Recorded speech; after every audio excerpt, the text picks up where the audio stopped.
Welcome back to Beneath the Surface, the dark side of crime. In today's story, we unravel a case that has captured worldwide attention. Annie Dewani, a 28-year-old woman, was tragically murdered on her honeymoon in Cape Town, South Africa. A tale that seemed like a simple carjacking gone wrong quickly spiraled into a web of betrayal, lies, and shocking revelations. Join us as we explore the twists and turns of this heartbreaking case with more questions than answers. Could Shrian Dewani, her new husband, really be behind it all? Stick around as we dive deep into this tragic story. Chapter 1. The Perfect Honeymoon. Annie Hindocha's life had been anything but ordinary. Born in Uganda and later forced into exile by the brutal regime of Idi Amin, her family sought refuge in Sweden. It was a turbulent start, but Annie's parents built a life in Sweden, determined to give their children the best future possible. Raised in a stable, supportive environment, Annie excelled in both academics and social circles. She eventually found her footing in the world of marketing at Ericsson. But despite her professional success, Annie felt that something was missing. She was ready for love.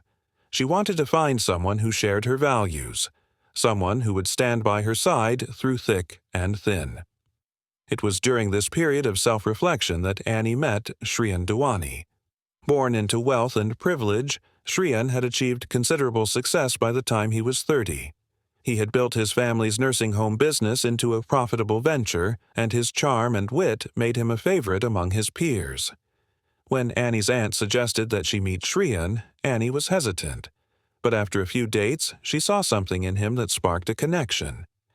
Despite their differences in background, Annie's humble upbringing in Sweden and Shrian's privileged life in the UK, the two found common ground. Their marriage was not just a union of two people. It was a blending of cultures, histories, and aspirations.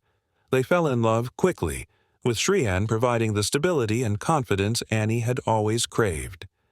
Their wedding in India was an extravagant affair.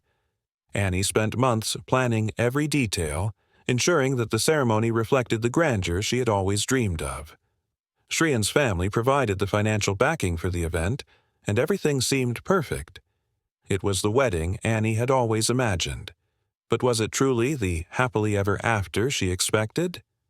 Some of Annie's closest friends, while happy for her, noticed a certain detachment in her demeanor during the wedding. Annie seemed withdrawn at times, lost in thought, as though something was troubling her. It was subtle, but it was there. Chapter 2. The Fatal Night. The honeymoon should have been a time for Annie and Shrian to celebrate their love, but instead it became the setting for a chilling crime. They arrived in Cape Town excited to explore a new culture and enjoy the beauty of the city. But as they settled into their hotel, an undercurrent of tension ran through their days. Shrian had meticulously planned the entire trip, from their scenic excursions to their dinners at world-renowned restaurants. However, Annie, as always, seemed to be looking for something more. She wanted adventure, a sense of rawness. She was eager to see the real South Africa, to immerse herself in its culture, even if it meant stepping outside the comfort zone. Shrian, ever the planner, was more cautious, but he indulged her, agreeing to take a local taxi instead of the hotel's designated car service. The couple hired Zola Tongo, a taxi driver who had been recommended for his local knowledge. At first, everything seemed harmless. They traveled around Cape Town, visiting tourist spots and indulging in the local cuisine. But things started to shift when Shrian and Annie decided to venture into a less touristy part of the city, Guguletu, a high-crime township. The decision to travel into such an area at night was puzzling to many. Why take such a risk on their honeymoon? Why leave the safety of their luxurious hotel? It was a question that would haunt many, especially Annie's family, who later expressed their disbelief. They were aware of the dangers in the townships, where violent crime was rampant.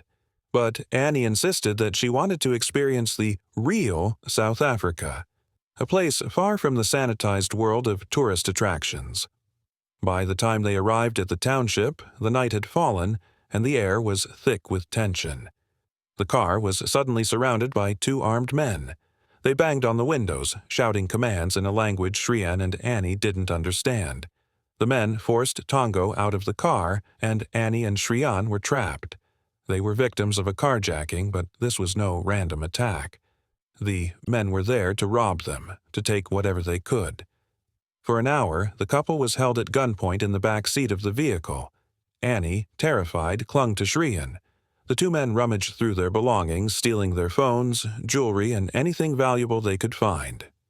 The ordeal was terrifying.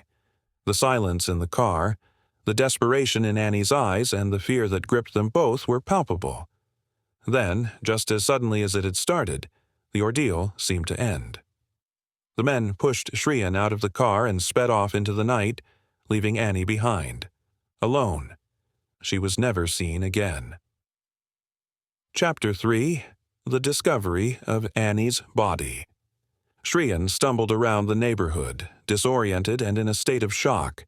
He knocked on doors, begging for help, but the residents of the area, used to the violence in Gugulethu, were wary of opening their doors. Eventually, a kind soul took pity on him and called the police. Shrian was unable to recall the full details of what had happened, his memory clouded by the trauma of the night. The police responded quickly and began searching the area. It wasn't long before they found the car, abandoned and empty. But the car held a terrible secret. Lying in the back seat was Annie, her body cold and lifeless. The gunshot wound in her neck was the cause of death. Annie had been murdered in cold blood. The police were stunned by the brutality of the crime. What had started as a routine carjacking had escalated into a senseless act of violence. But there was something more troubling. Why was Annie left behind in the car?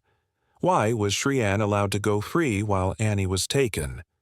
Shrian, meanwhile, was taken back to the scene, where he was asked to help police piece together what had happened. But his version of events didn't match up with the evidence. Something didn't feel right. Shrian's story kept changing, and his odd behavior raised suspicions.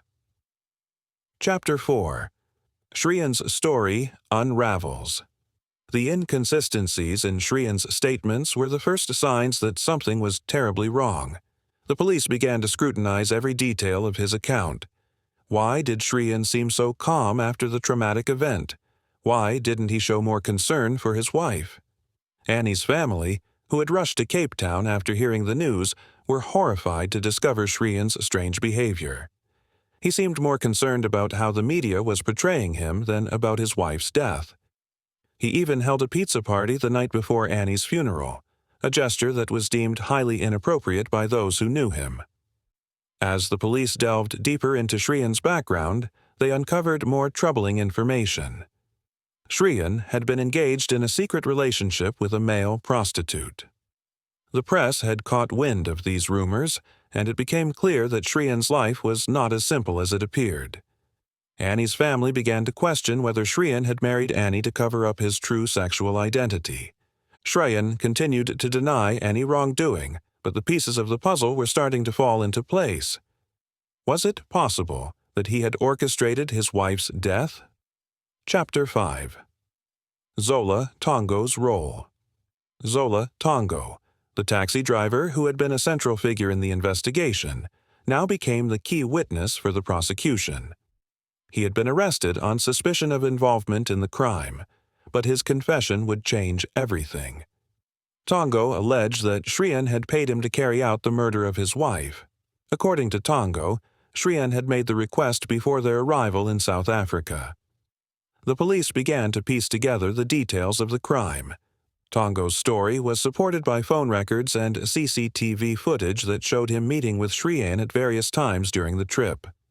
Tongo claimed that Shrian had offered him a sum of money to arrange the murder, and Tongo had complied. The police now had a new theory. Shrian had arranged for his wife's murder as part of a larger plan. But what was the motive? Chapter 6: The Unraveling of Shrian's Character. As the investigation continued, Shrian's personal life became a focal point for the media and law enforcement. His private life was shrouded in mystery, and as the details began to unfold, the public learned of the contradictions between his outward persona and his true self.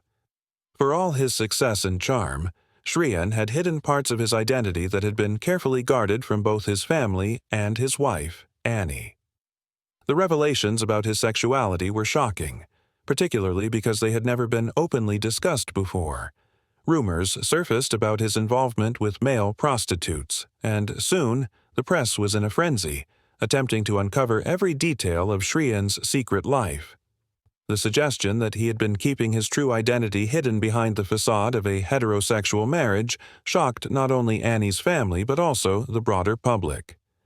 Annie had always been incredibly supportive of Shrian's career and their relationship, but behind closed doors, she was beginning to sense that their marriage was built on lies.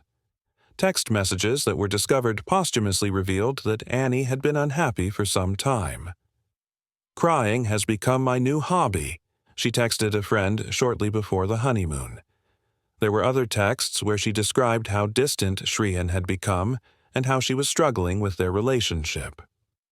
Annie had been a strong and intelligent woman, and yet, as her family later realized, she had felt cornered by a situation she could no longer escape. She had given up her life in Sweden, her career in Stockholm, and had moved to Luton to be with Shrian. She had made sacrifices, thinking that this would be the life she had always dreamed of. But as the days passed in Cape Town, she began to question whether she had made the right choice. Was it possible that Shrian had orchestrated this entire tragedy to escape the pressures of his secret life? Was Annie's murder a consequence of a deeply hidden part of Shrian's identity that had finally surfaced? Or had the pressures of their turbulent marriage simply become too much for him to handle? The facts began to add up, pointing to a man whose life had been built on secrets and deception. Annie's family, torn between disbelief and heartbreak, struggled to understand the man their daughter had chosen to marry. They were confused. How could the man who had presented himself as the perfect husband and loving partner be the same person who might have plotted his wife's death? Chapter 7. The Trial and Plea Deals. The trial was an unprecedented spectacle. As the case unfolded, it became clear that Shrian Dewani was not the only person involved in his wife's murder. Zola Tongo, the taxi driver who had been with the couple the night of the crime, became a pivotal figure in the case.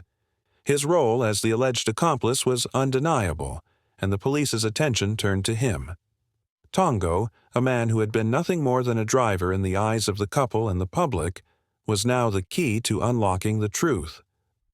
Tongo, under immense pressure, agreed to a plea deal. He testified that Shrian had been the mastermind behind the plot. He revealed that Shrian had asked him to arrange the murder before the couple even arrived in South Africa. He claimed that Shrian had offered him 15,000 rand, a sum that was meant to be payment for carrying out the murder. Tongo's account was shocking, but it didn't end there.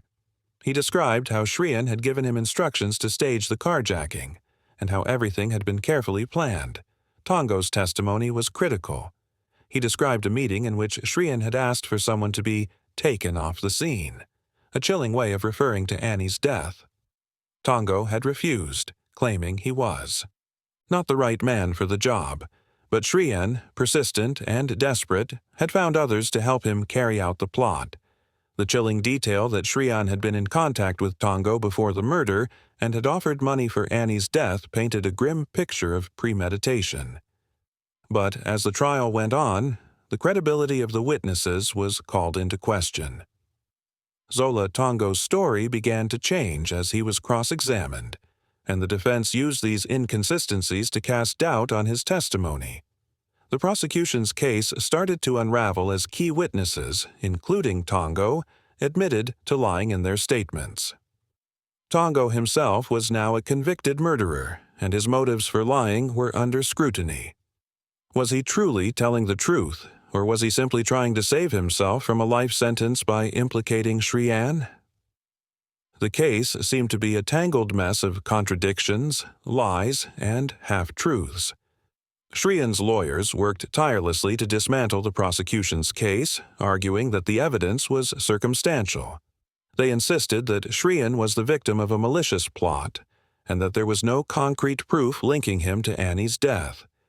The courtroom became a battleground, with each side fighting to control the narrative. Chapter 8. The Inconsistent Testimonies. The inconsistencies in the testimonies were the final nail in the coffin for the prosecution's case. Sola Tongo's testimony, which had once been considered the linchpin of the case, began to crumble under cross-examination. His account of the events changed multiple times, and his own admissions of perjury only added fuel to the fire. Tongo's credibility was severely undermined, and with it, the prosecution's entire case. The defense argued that the prosecution had failed to prove Shrian's involvement in the murder beyond a reasonable doubt. They pointed out that Tongo had lied in his statements to the police and had changed his story numerous times during the trial. His testimony, they claimed, was unreliable and could not be trusted. The defense also argued that there was no concrete evidence linking Shrian to the crime. There were no fingerprints, no DNA, and no eyewitnesses who could definitively place him at the scene of the murder. As the trial dragged on, the cracks in the prosecution's case became more apparent. Key pieces of evidence were called into question, and the defense pushed back against every accusation. Shrian, meanwhile, maintained his innocence. His calm demeanor in the face of mounting evidence against him only served to make him appear more suspicious.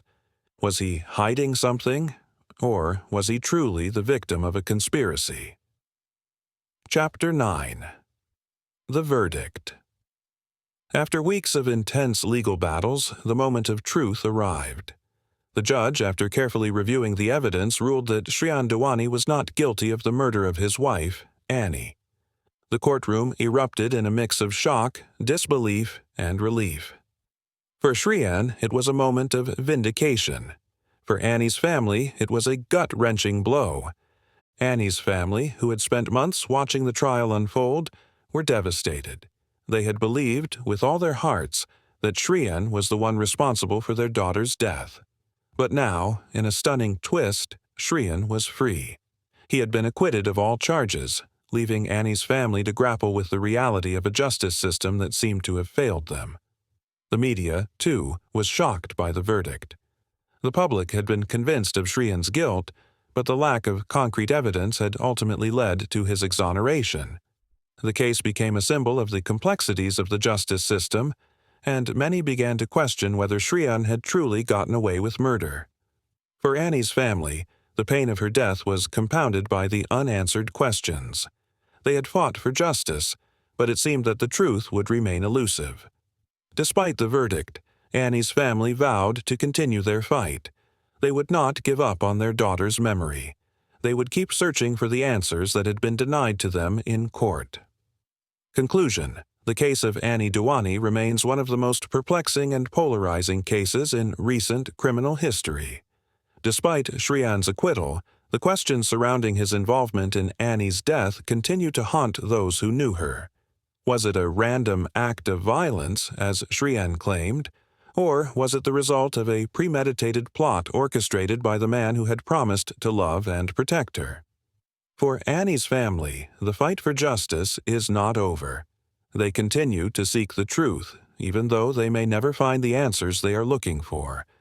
Annie's tragic death serves as a reminder of the fragility of life and the complexities of love and betrayal. In the end, the truth may never come to light, but the memory of Annie Dewani and the unanswered questions surrounding her death will live on. Outro. Thank you for joining us today on Beneath the Surface, the Dark Side of Crime. This story has left us with more questions than answers, and we'd love to hear your thoughts. Do you think Shrian Dewani got away with murder? Or is there something else at play here? Please like, subscribe, and leave your comments below. We'll see you next time for another gripping and mysterious case.